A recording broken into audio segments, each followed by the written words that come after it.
হরি ওম সবাইকে। শ্রীমদ্ ভগবদ গীতার একটা শ্লোক বলার খুব ইচ্ছে জাগলো। দ্বিতীয় অধ্যায়ে সাংখ্যযোগ, শ্লোক নম্বর 20।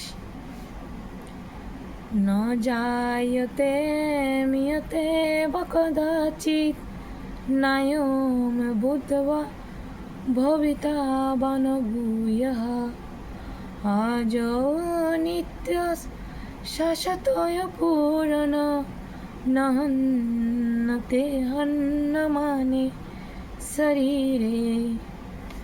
বাংলা অনুবাদ: আত্মা জন্ম নাই, মৃত্যু নাই, ক্ষয় নাই, বৃদ্ধি নাই। শরীর নষ্ট হলেও আত্মা নষ্ট হয় না। জয় গীতা। খুবই সুন্দর একটা শ্লোক, ভালো লাগে খুবই।